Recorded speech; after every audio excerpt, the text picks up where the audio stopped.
السلام عليكم ورحمة الله وبركاته. الحمد لله رب العالمين والعاقبة للمتقين ولا عدوان إلا على الظالمين، والصلاة والسلام الأتمان الأكملان على النبي المبعوث رحمة للعالمين وعلى آله وأصحابه والتابعين ومن تبعهم بإحسان إلى يوم الدين. أما بعد، كرمضان قا يتيازو ጥያቄዎችን የምንመልስበት ፕሮግራማችን ነው። ዛሬ ከምናያቸው ጥያቄዎች የመጀመሪያው ሐይድ እንደጨረስኩኝ ምናልባት ካቆመ እንደምጾም ነይቼ ነበረ። እናም ጾሜ ዋልኩኝ፣ ግን ሙሉ ቀን ሶላት ሳልሰግድ ነው የጾምኩት። ጾሜ ተቀባይነት ያገኛል ወይስ ቀዷ ማውጣት አለብኝ የሚል ጥያቄ ነው። ሴት ልጅ ከወር አበባ ደም እንደጠራች ገላዋን መታጠብ ይወጅብባታል። ቀጥሎ ያሉ ሶላቶችን በወቅታቸው መስገድም ይጠበቅባታል። ጾሙን በተመለከተ ጎህ ሳይቀድ በፊት ከወር አበባ ደም ከጠራች ወዲያውኑ ታጥባ መጀመር ከቻለች ጥሩ። ወዲያውኑ ታጥባ መጀመር ካልቻለች አዛን ከማለቱ ጎህ ከመቅደዱ በፊት መጥራቷን እርግጠኛ ከሆነች መታጠቡን ከፈጅር በኋላ እንኳ ብታዘገየው ምንም ችግር የለውም። ለመሆኑም ጎህ ከመቅደዱ ፈጅር አዛን ከማለቱ በፊት መጥራቷን እርግጠኛ ከሆነች መጾም ትችላለች። ጎህ ከመቅደዱ በፊት መጥራቷን እርግጠኛ ካልሆነች መጾም አትችልም። ምናልባት በቋሚነት ሁሌ ሐይዷ የሚቆምበት የታወቀ ቀን ካለ ነገ ሐይዷ የሚቆምበት ቀን ነው ከቆመ እጾማለሁ ብላ ነይታ ካደረች የሚቀጥለው ቀን ላይ ሐይዷ ከቆመ ጾሟ ትክክል ይሆናል። ሊቆምም ላይቆምም ይችላል የሚል ጥርጣሬ ላይ ሆና ሐይዷ በሚቆምበት ቀን መሰረት ሐይዷ ይቆማል ብላ እርግጠኛ ሆና ሳትነይት ያመነታች እንደሆነ ጾሙ ትክክል አይሆንም። ኢብኑ ተይሚያን ጨምሮ አንዳንድ ዑለሞች ነገ ረመዳን ከሆነ ጾማለሁ ፈርድ ይሆንልኛል ካልሆነም ሱና ይሆንልኛል ብሎ የነየተ ሰው ጾሙ ትክክል ነው ባሉት መሰረት ይሄም ትክክል ይሆናል የሚሉ ዑለሞች አሉ። ወላኪን እንደምትጠራ ሐይዷ እንደሚቆም በተለምዶዋ በዓዳዋ መሰረት እርግጠኛ ሆና ነይታ ካላደረች ጾሙ ትክክል አይደለም እላለሁ። ጥያቄው ላይ በዋነኝነት የተጠየቀው ስለ ሶላት ነው። የዕለቱን ሶላት ባለመስገድ ብቻ ጾሙ ባጢል አይሆንም፣ ቀዷ ማውጣት ይጠበቅብሻል አይባልም። የዕለቱን ሶላት ባለመስገዷ ወንጀለኛ ትሆናለች። ጎህ ከመቅደዱ በፊት ጣርታ ከሆነና ቀኑን ሙሉ ከሐይድ ደም ንጹህ ሆና ከዋለች ከጾመች ጾሙ ትክክል ነው። የዕለቱን ሶላቶች ባለመስገዷ ጥፋተኛ ናት። መቶበትና ሶላትን ቀዷ ማውጣት ይጠበቅባታል። ጾሙን ግን ጎህ ከቀደደበት ጀምሮ ፀሐይ እስክትጠልቅ ባለው ጊዜ ከደም ጣርታ ከሆነ የጾመችው ቀዷ ማውጣት አይወጅብባትም።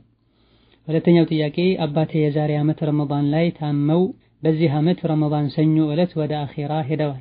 ባለፈው ዓመትና የአሁኑ ረመዳን ያልጾሙትን ልጆቻቸው ቀዷ ማውጣት ወይም ከፋራ ማውጣት ይችላሉ የሚል ነው። በመጀመሪያ ደረጃ ነስአሉላህ አን የግፊረ ሊዋሊዲኩም ወየርሐመሁ ወይወሲዕ ለሁ ፊ ቀብሪሂ ኢነሁ ዐላ ኩሊ ሸይኢን ቀዲር ወየርዙቀኩም ሰብረ ወሱልዋን። ጥያቄውን በተመለከተ በዛው ህመም ላይ ሆነው ድነው መጾም ሳይችሉ ከሆነ የሞቱት ምንም የለባቸውም። አምና ላይ ታመው ቆይተው መሃል ላይ ድነው መጾም የሚችሉበት ሁኔታ ላይ ሆነው ሳለ ሳይጾሙ ይህ ረመዳን ገብቶ ከሆነ የአምናውን ረመዳን ብቻ ቀዷ ታወጣላችሁ። በዚህ ረመዳን ታመው ሳይድኑ ከሆነ የሞቱት ምንም የለባቸው። አምና ላይ ግን መሃል ላይ ድነው መጾም የሚችሉበት ጊዜ ከነበረ የአምናውን ጾም ያለፈውን ዓመት ጾም ልጆቻቸው መጾምም ይችላሉ። አልጾምም ካሉ ከፋራ በምግብ መካስ ይችላሉ። ወላሁ ተዓላ አዕለም። ሶስተኛው ጥያቄ እናቴ ለብዙ ዓመታት ሐይድ በምትሆንበት ጊዜ በረመዳን ባለማወቅ ትጾም ነበረ። አሁን ምን ማድረግ ነው ያለባት የሚል ነው። ባለማወቅ ይሄን በማድረጓ ወንጀለኝነቱ ይቀራል። ነገር ግን ጾሙን ቀዷ ማውጣቱ አላወቅኩም ነበር ተብሎ አይቀርም። ካወቁበት ጊዜ ጀምሮ ያለፉትን ዓመታት ረመዳን ቀዷ ማውጣት ነው የሚጠበቅባቸው። እንዲህ አይነቱን እውቀት እያንዳንዱ ሙስሊም ሊያቅ ሊደርሰው ይገባል።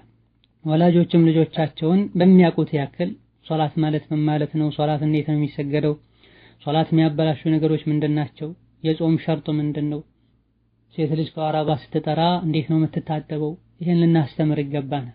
በጀህልና ሰው እያለቀ ነው። በተለይ ገጠር አካባቢ ያሉ ዳዕዋ ማይደርስበት አካባቢ ላይ ያሉ ሰዎች እንዴት እንደሚሰገድ አያውቁም።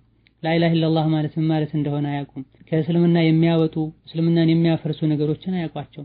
ከክርስቲያኖች ጋር አብረው ዓመት በዓል ሲያከብሩ ቤተ ክርስቲያን ሲሄዱ አልፎ ሁሉ የካፍር ጾም አብረው የሚጾሙ ሙስሊሞች እንዳሉ እንሰማለን።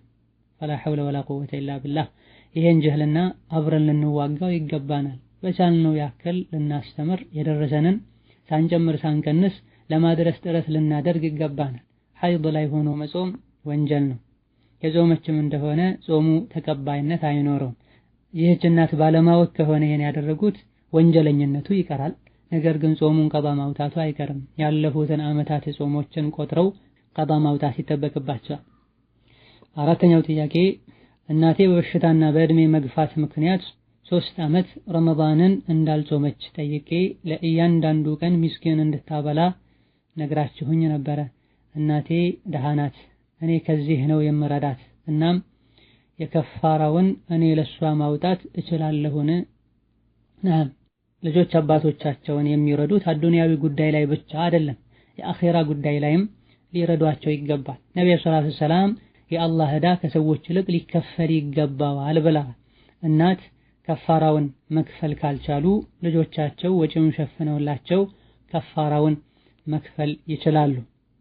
አምስተኛው ጥያቄ አንድ ሰው ጾመኛ ሆኖ ድንገት ህመም ቢፈጠርበትና የደም ምርመራ ለማድረግ ደም ቢሰጥ ጾሙ ይበላሽበታልን? ይላል። የተወሰደው ደም በጣም በዝቶ ራስን መሳት ደረጃ እስካልደረሰ ድረስ ለምርመራ ደም መውሰድ፣ እንደዚሁ ደግሞ ጥርስ ሲነቀል ደም መፍሰስ፣ ሰውነት ቆስሎ የደም መፍሰስ ጾምን አያበላሽም። በመሆኑም ለምርመራ የሚሰጥ ደም ጾምን አያበላሽም። ስድስተኛው ጥያቄ አንዲት እህት ከጓደኛዋ ጋር ተጣልታ ተሰብስበን እናስታርቃችሁ ብለናት እምቢ አለች። በአላህ ይሆንብሽ ታረቂ ስንላት 3 ጊዜ ደጋግማ በሷ የመጣ አላህን አላቅም አለች። አላህን አላቅም ማለቷ ከእስላም ያወጣታልን? ከፋራውስ ምንድነው? አላህን አላቅም ስትል አላህ የሚባል ነገር የለም በአላህ አላምንም ማለትን ፈልጋበት ከሆነ ነዓም ከእስልምና መውጣት ይሆናል። በጣም ስላናደደችኝ ምትሉትን መስማት አልችልም፣ ለአላህ ብዬ አፍ ማለት መተው አልችልም ማለት ፈልጋ ከሆነ ይህ ከእስልምና ሊያወጣ አይችልም። ሆኖም ቃሉ ከባድ ነው። እስትግፋርና ተውበት ነው የሚያስፈልገው። ሰባተኛው ጥያቄ የምሰራበት ከፊል 3 ዓመት ዘካተል ፍጥር ለኔ አውጥቶልኛል። እሱ ለኔ ማውጣት ይችላልን? ካልተቻለስ ያለፈውን ምንድነው ማድረግ ያለብኝ የሚል ጥያቄ ነው። ማንኛውም ሰው ዘመዱን ወዳጁን ወክሎ ዘካተል ፍጥር ማውጣት ይችላል። ነገር ግን የአንድን ግለሰብ ዘካ ማውጣት የማይወጅብበት ሰው ለዛ ግለሰብ ዘካ ሲያወጣ አወክለኝ ሊለው ይገባዋል። አባትን ተክቶ ቤተሰብን የሚመራ ወንድም የቤተሰቡን ዝም ብሎ ማውጣት ይችላል። ነገር ግን የሱን ዘካ ማውጣት በመሰረቱ የማይወጅብበት ሰው የወዳጁን የዘመዱን ዘካ ሲያወጣ እኔ አወጣልሃለሁ ወክለኝ ሊለው ይገባል። እማ በቀጥታ ወክያለሁ ሊለው ይገባል። አልያ ደግሞ እሺ አውጣልኝ ሊለው ይገባል። አሰሪ ከፊል ዘካ በሚያወጣበት ጊዜ ተወክሎ ከሆነ እሺ አውጣልኝ ብለውት ከሆነ የሚያወጣው ምንም ችግር የለውም። ሳይነግር ዝም ብሎ ከሆነ ያወጣው ዘካተል ፍጥር ሊሆን አይችልም። አሁንም ባለፉት 3 ዓመታት ዘካተል ፍጥሩን ያወጣው ተወክሎ ከሆነ ትክክል ነው። ካልሆነና እንዲሁ በራሱ ጊዜ ዝም ብሎ ከሆነ ያወጣው የወጣላት እህትም ስለ ዘካው ምንም የምታውቀው ነገር ከሌለ ያለፉ የ3 ዓመት ዘካዎችን ማውጣት ይጠበቅባታል። 8ኛው ጥያቄ እኔና 2 ጓደኞቼ ለዘካተል ፍጥር ለምስኪኖች ብለን 250 ሪያል አሰባሰብን። ሹፌር እንዲወስድልኝ ከፊሌን ስነግረው ለምስኪን የሚሰጥ ስኳርና ቴምር ልልክ ነው ብዬ ዋሸሁት። ይሄንም አሰሬ እኔ ከፍልልሻለሁ ብሎ ከፈለ። እሱ ስለከፈለ የጓደኞቼን ብር ምን ማድረግ ነው ያለብኝ? በመጀመሪያ ደረጃ ውሸት ሐራም ነው። ሐቅ ያልሆነን ነገር ልንናገር አይገባም። አላህ ተባረከ ወተዓላ እናንተ ያመናችሁ ሰዎች ሆይ አላህን ፍሩ ከእውነተኞች ሁኑ ብሏል። አብዱላህ ብን መስዑድ ረዲየላሁ ዐንሁ ወአርዳ አላህ ተባረከ ወተዓላ ለባሮቹ ውሸትን በምንም መልኩ አልፈቀደም፣ ሐላል አላደረገም። ለቀልድ እንኳ ቢሆን ከፈለጋችሁም ያ አዩሀ الذين آمنوا اتقوا الله وكونوا مع الصادقين የሚለውን አንቀጽ አንብቡ ብለዋል። ሐቁን ልንናገር ይገባል። ዒባዳ ነው ደግሞ ዘካተል ፍጥር ነው፣ በግልጽ መናገር ያስፈልጋል። አልፎ ሁሉ የሌላን ሰው ጭምር አማና ተሸክሞ እንዲህ አይነት ንግግር መናገርና ግዴታን በአግባቡ አለመወጣት አላህ ዘንድ የሚያስጠይቅ ተግባር ነው። ግለሰቡ ስኳርና ቴምር የሰጠው በሰደቃ መልኩ ነው። ዘካተል ፍጥር ደግሞ ዋጅብ ነው፣ በዋጅብነቱ ነው የሚሰጠው። እሱ የሰጠው በተጠውዕ በተጨማሪ ሰደቃነት ከመሆኑ አንፃር የራስሽና የወከሉሽ እህቶችሽን ዘካተል ፍጥር በአዲስ መልኩ ማውጣት ይጠበቅብሻል። በመሆኑም የጓደኞቼን ብር ምን ማድረግ ነው ያለብኝ? ዘካተል ፍጥሩ ለሚገባው አካል መሰጠት አለበት። ለዘካተል ፍጥር ልታወጪው ይገባል።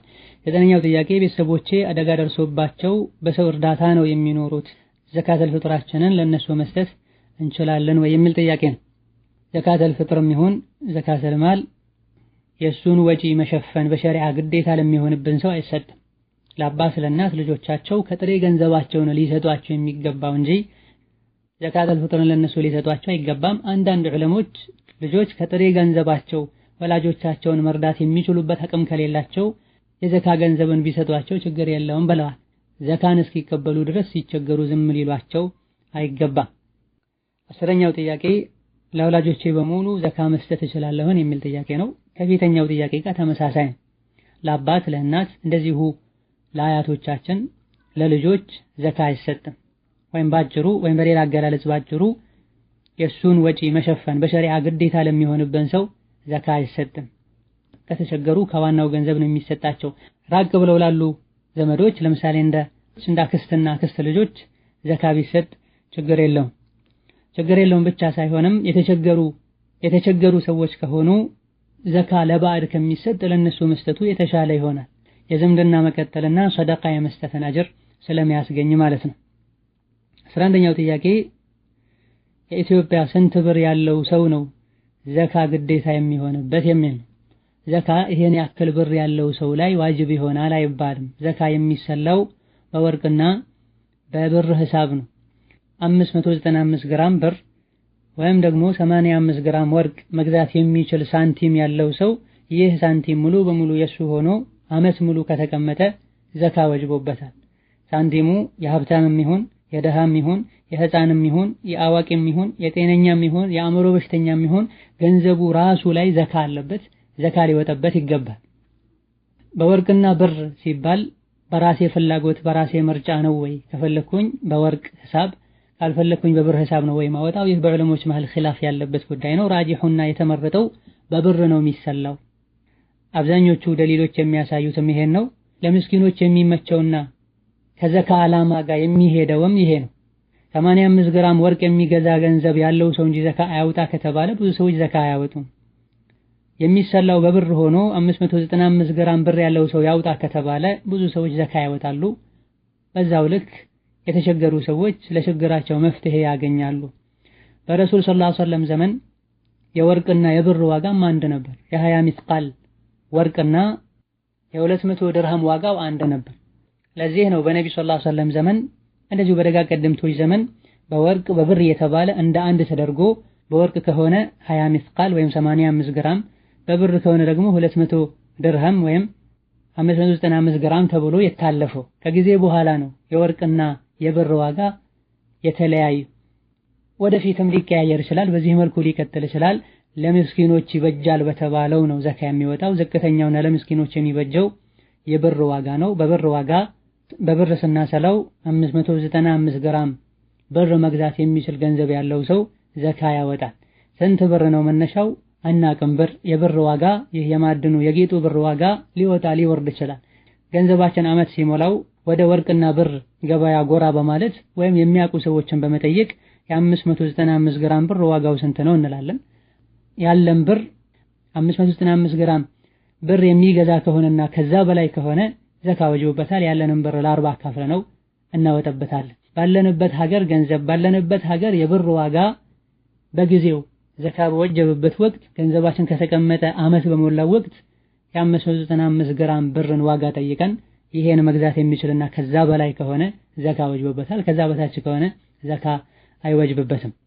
ከዚሁ ተቀራራቢ የሆነው 12ኛው ጥያቄ በኢትዮጵያ 87400 ብር ላይ ስንት ብር ነው ዘካ የሚወጣለት የሚል። ማንኛውንም ያለንን ብር ለ40 ስናካፍለው የሚመጣውን ውጤት ዘካ እናወጣለን። 87440 ስናካፍለው 2185 ብር ይሆናል።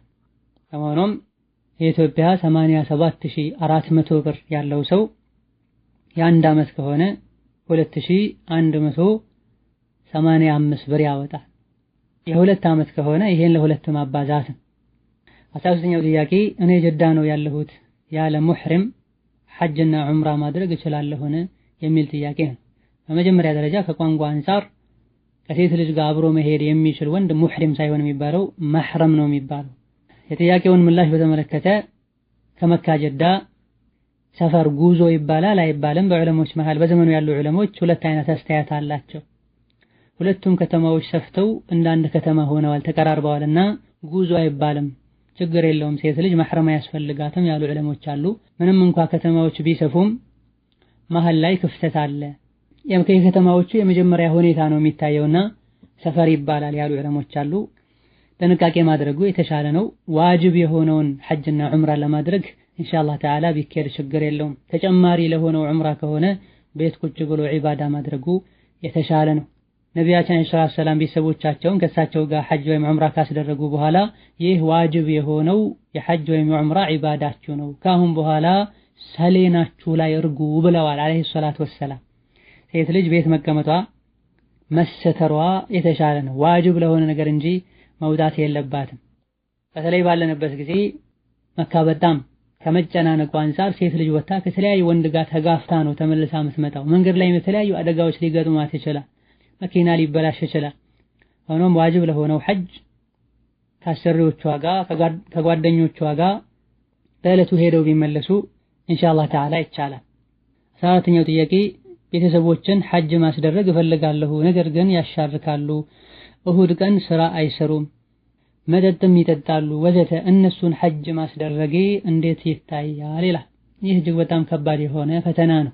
ሙስሊሞች ከመሆናቸው ጋር አስካሪ መጠጥ መጠጣታቸው፣ በአላህ ተባረከ ወተዓላ ማሻረካቸው፣ ከቀናቶች መሃል አንዱን ቀን ለይተው ስራን በዚህ ቀን ማለታቸው ትልቅ የሆነ አደጋ ነው። አኼራን የሚያበላሽ ነው።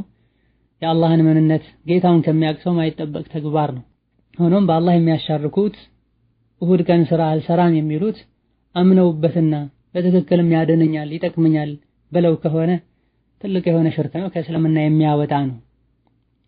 ኸምሩን መጠጣት ይቻላል ሐላል ነው ብለው ከሆነ ይህ እምነታቸው ኩፍር ነው። አላህ ሐራም ያደረገውን ነገር ሐላል ማለት፣ ሐላል ያደረገውን ደግሞ ሐራም ማለት ኩፍር ነው፣ ከእስልምና ያወጣል። ይህን የሚያደርጉት ባለማወቅ ከሆነ እናስተምራቸዋለን፣ እናስረዳቸዋለን፣ ማስረጃ እናቀርብላቸዋለን። ማስረጃ ቀርቡ በሚገባቸው ቋንቋ አስረድተናቸው አይ ብለው ከሆነ ትልቁን ሽርክ የሚያሻርኩት እነዚህ ሰዎች በዚህ ሁኔታ ላይ ሐጅ ማድረጋቸው ሐጁ ሊጠቅማቸው አይችልም። ቀድመው እስልምናቸውን ሊያስተካክሉ ይገባል። ኸምር መጠጣቱን በተመለከተ ሐላል ነው ብለው እስካልጠጡ ድረስ ከባድ ወንጀል ነው። ኸምር የጠጣ ሐጅ ያደረገ ሰው አላህ ሐጁን አይቀበለውም አንልም። አላሁመ ኢላ ሐጁ ሙሉ አይሆንም፣ የተሟላ አጅር አያገኝም ልንል እንችላለን። ሆኖም እነዚህ ሰዎች ለሐጅ መጥተው እነዚህ ሰዎችን አናግሮ ማስረጃ አቅርቦ ማሳመንና ተውበት ማስደረግ ከተቻለ መልካም። ወይም ደግሞ የሚሰሩት ሽርክ መለስተኛው ሽርክ ነው፣ ትልቁ ሽርክ አይደለም። ከአላህ ውጭ ያለ አካል ይጠቅማል ይጎዳል ብለው አያምኑም። የሚጠቅመው የሚጎዳው አላህ ነው ብለው ያምናሉ። ነገር ግን ተወሱል ከሆነ የሚያደርጉት ይህ ከትንሹ ሽርክ ነው የሚመደበው። ብድዓ ውስጥ ነው ያሉት፣ ትንሹን ሽርክ ነው የሰሩ ያሉት። እነዚህ ሰዎችን ማምጣትና በዚሁ አጋጣሚ መምከሩ የተሻለ ነው እንላለን። ነስአሉላህ ለና ወለሁም ወሊጀሚዕል ሙስሊሚና አልሂዳየተ ወረሻድ። 15ኛው ጥያቄ እኔ ስራ የምጨርሰው ከሌሊቱ 6 ሰዓት ነው። ዕሻና ተራዊሕን በዚህ ሰዓት ነው የምሰግደው። ሶላቴ ተቀባይነት አለው ነው? ሶላት አልዒሻ ከ4 ሰዓት ባያልፍ የተሻለ ነው። ከዛ በኋላ መስገድ የማይችል ሰው ከሆነ የሱብሒ ወቅት እስኪገባ ድረስ ባለው ሰዓት መስገድ ይችላል። ዑዝር የነበረው ሰው ጭራሽ መስገድ ያልቻለ ሰው፣ አማራጭ ያለው ሰው ስራ እንኳን ቢኖርበት መሃል ላይ አቆሞ መስገድ የሚችል ሰው ከ4 ሰዓት ከ5 ሰዓት ማሳለፍ አይገባውም። ተራዊሑን በተመለከተ በየትኛውም ሰዓት መስገድ ይቻላል። ከዒሻ ሶላት ጀምሮ እስከ ሱብሒ ባለው በየትኛውም ሰዓት መስገድ ይቻላል። በጀማዓ መስጂድ ሄዶ በወቅቱ መስገዱ የተሻለ ነው። በወቅቱ መስገድ ያልቻለ ሰው፣ ስራ ያለቀቀው ሰው በተመቸው ጊዜ መስገድ ይችላል። 16ኛው ጥያቄ ከዒሻ ሶላት በኋላ ተራዊሕ ሰግጄ ዊትር ሳልሰግድ የሌሊቱን ሰላት ስሰግድ አብሬ መስገድ ስፈልግ ተራዊህ ብዬ ነው የምነየተው ወይስ የሌሊቱ ሰላት ብዬ ነው? ዊትር ተብሎ የሚነየተውስ የመጨረሻው አንዱ ረካ ነው ወይ የሚል ጥያቄ። ማታ ላይ የሚሰገድ ሰላት በሙሉ ሰላተል ለይል ይባላል፣ የሌሊት ሰላት ይባላል። ረመዳን ላይ በጀማዓ ከሰዎች የሰገደን ሁለት ረካ ላይ እያሰላምተን መሃል አራተኛው ላይ እያረፈን የምንሰግደው ሰላት ከሆነ ተራዊህ ይባላል። ስሙን የወሰደውም ከዚህ ነው፣ መሃል ላይ ማረፍ ማለት ነው። ተኝተን ተነስተን የምንሰግደው ሲሆን ደግሞ ተሐጁድ ይባላል ወይም ቂያም ለይል ሊባል ይችላል። ዊትር ማለት ደግሞ መጨረሻ ላይ የምንሰግደው ነጠላ ቁጥር ማለት ነው። አንዳንዴ ሌሊት ላይ ተነስተን የምንሰግደው ሰላት ሁሉም ዊትር ሊባል ይችላል፣ መጨረሻ ላይ ዊትር ስላለበት ማለት ነው። የተኛውም ይሁን በመላስ የሚነየት ነገር የለም። ዊትር ተብሎ በመላስ አይነየትም፣ ተራዊህ ተብሎ በመላስ አይነየትም። በልባችን ከነየተን በቂ ነው። 17ኛው ጥያቄ የሌሊቱን ሰላት ከረመዳን ውጪ ሌሊት መነሳት ካልተቻለ ከኢሻ ሰላት በኋላ መስገድ ይቻላልን? አዎን ይቻላል። ኋላ ላይ መነሳት አልችልም ያለ ሰው ከኢሻ ሰላት በኋላ ወዲያውኑ መስገድ ይችላል። ኋላ ላይ እነሳለሁ ያለ ሰው ደግሞ ሊነጋጋ አካባቢ ላይ መስገዱ የተሻለ ነው። ኋላ ላይ መነሳት አልችልም ብሎ ቀደም ብሎ ሰግዶ የተኛ ሰውም በኋላ ሲነሳ ሁለት ረካ የቻለውን ያክል መስገድ ይችላል። ዊትሩን ነው እንጂ መድገም አይቻልም። هذا والله تعالى أعلم። ለዛሬ በዚህ እናበቃለን። የተቀሩ ጥያቄዎችን በቀጣይ ፕሮግራም እንመልሳለን። ወሰላሙ አለይኩም ወራህመቱላሂ ወበረካቱሁ።